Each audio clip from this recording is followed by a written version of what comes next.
Hello' guys, আজি আমি আলোচনা কৰিম ভাৰতৰ হায়েষ্ট, লংগেষ্ট, স্মলেষ্ট, লাৰ্জেষ্টৰ ওপৰত যিবোৰ কুৱেশ্যন সোধা হয় সেইবোৰৰ ওপৰত আজি 20টা ইম্পৰ্টেণ্ট কুৱেশ্যন আমি আলোচনা কৰিম, যিবোৰ অলৰেডি আছাম পুলিচ এডিআৰত আহি গৈছে।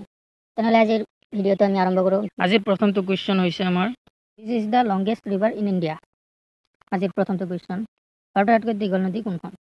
ইয়াত অপশ্যন দিয়াই আছে, অপশ্যনটো দিয়াই আছে যে গংগা, আৰু গংগাৰ মুঠ দৈৰ্ঘ্য হৈছে 2525 কিলোমিটাৰ।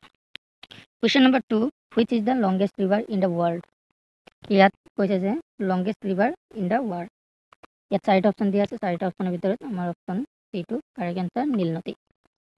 নীল নদীৰ মুঠ দৈৰ্ঘ্য প্ৰায় এইটো কুৱেশ্যনত আহিব পাৰে 6650 kilometre. Question number 3, which is the largest lake in India. তোমাক এইটো কৈছে যে ভাৰতৰ আটাইতকৈ ডাঙৰ হ্ৰদ কোনটো? ইয়াত অপশ্যনটো এটা অপশ্যন আমাৰ ভেম্বানল লেক হ'ব লাগিছিল, ভেম্বানল লেক এইটো আমাৰ ভাৰতৰ আটাইতকৈ ডাঙৰ হ্ৰদ। Question number 4, which is the highest dam in India. ভাৰতৰ সৰ্বোচ্চ বান্ধ কোনটো? ইয়াত 4টা অপশ্যন দিয়া আছে, 4টা অপশ্যনৰ ভিতৰত আমাৰ অপশ্যন চিটো কাৰেক্ট এনচাৰ টেহৰী ডাম। টেহৰী ডাম আমাৰ উত্তৰাখণ্ডত আছে। Question number 5, which is the largest mosque in India. ভাৰতৰ আটাইতকৈ ডাঙৰ মছজিদটো কোনটো? ইয়াত 4টা অপশ্যন দিয়া আছে, 4টা অপশ্যনৰ ভিতৰত আমাৰ অপশ্যন চিটো কাৰেক্ট এনচাৰ তাজ-উল মছজিদ। তাজ-উল মছজিদ আছে আমাৰ অন্ধ্ৰপ্ৰদেশ, ভূপালত। Question number 6, which is the longest dam in India. এইটো হৈছিল হাইয়েষ্ট ডাম আৰু এইটো হৈছে লংগেষ্ট ডাম। আপোনালোকে কুৱেশ্যনবোৰ ভালদৰে চাব। এইটো হ'ল আমাৰ দীঘল বান্ধ বুলি কৈছে, সেইটো ইয়াৰ আগৰটো আহিছিল highest Dam.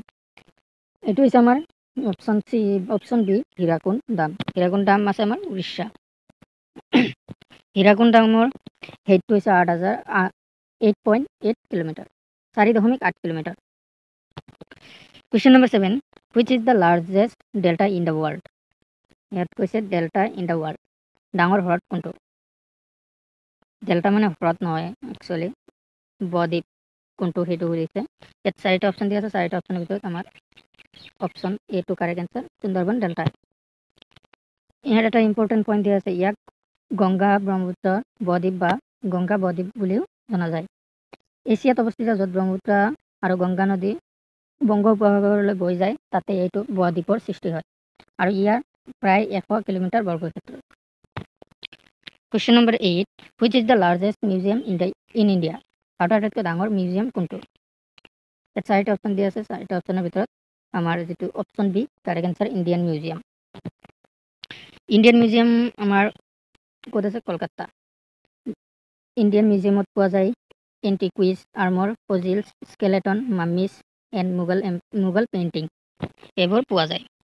Question number 9, which is the largest desert in India. ভাৰতৰ আটাইতকৈ ডাঙৰ মৰুভূমি কোনটো? এইটো সকলোৱে জানে, অপশ্যন এটো কাৰেক্ট এনচাৰ থৰ ডিজাৰ্ট বা থৰ মৰুভূমি। থৰ মৰুভূমি আছে আমাৰ ৰাজস্থানত। Question number 10, which is the smallest state in India by area. ইয়াত কৈছে যে কালি ভিত্তিত ভাৰতৰ আটাইতকৈ সৰু ৰাজ্য কোনখন? ইয়াত 4টা অপশ্যন দিয়া আছে, 4টা অপশ্যনৰ ভিতৰত option C correct answer Goa. Question number 12, which is the highest award in India. ভাৰতৰ সৰ্বোচ্চ বঁটা কোনটো? এইটো সকলোৱে জানে, তথাপি আকৌ এবাৰ ৰিভিজন হৈ যাবৰ বাবে মই কুৱেশ্যনটো দিছোঁ, সহজ কুৱেশ্যনো দিছোঁ আৰু টান কুৱেশ্যনো দিছোঁ। আমাৰ question option number C correct answer Bharat Ratna. ইয়াৰ এটা পইণ্ট দিছে চাওক, ভাৰতৰ প্ৰথম ভাৰত ৰত্ন বিজয়ীসকল হ'ল সৰ্বপল্লী ৰাধাকৃষ্ণন, ছাৰ চি.ভি. ৰমন আৰু Chakraborty Rajagopalachari. Question number 13, which is the state with longest কষ্ট লাইন অফ চাউথ ইণ্ডিয়া। দক্ষিণ ভাৰতৰ আটাইতকৈ দীঘল উপকূল থকা ৰাজ্য কোনখন? 4টা অপশ্যন দিয়া আছে, 4টা অপশ্যনৰ ভিতৰত আমাৰ option B to correct answer Andhra Pradesh. Question number 14, which is the highest airport in India. ভাৰতৰ সৰ্বোচ্চ বিমানবন্দৰ কোনটো? ইয়াত 4টা অপশ্যন দিয়া আছে, 4টা অপশ্যনৰ ভিতৰত option C two correct answer Leh international airport, আৰু এইটো এয়াৰপৰ্ট আছে লাডাখত। Question number 15, which is the largest wildlife sanctuary in India.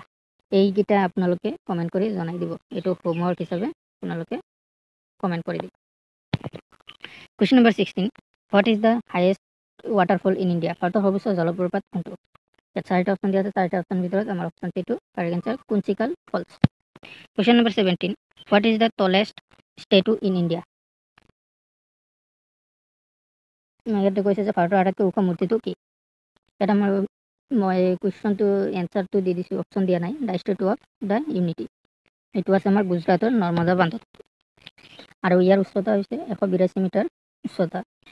Question number 18, which is the biggest temple in India? ভাৰতৰ আটাইতকৈ ডাঙৰ মন্দিৰ কোনটো?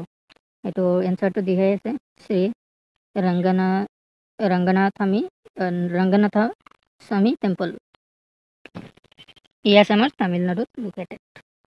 Question number 19, what is the largest salt water lake in India? ভাৰতৰ আটাইতকৈ ডাঙৰ নিমখীয়া হ্ৰদ কোনটো?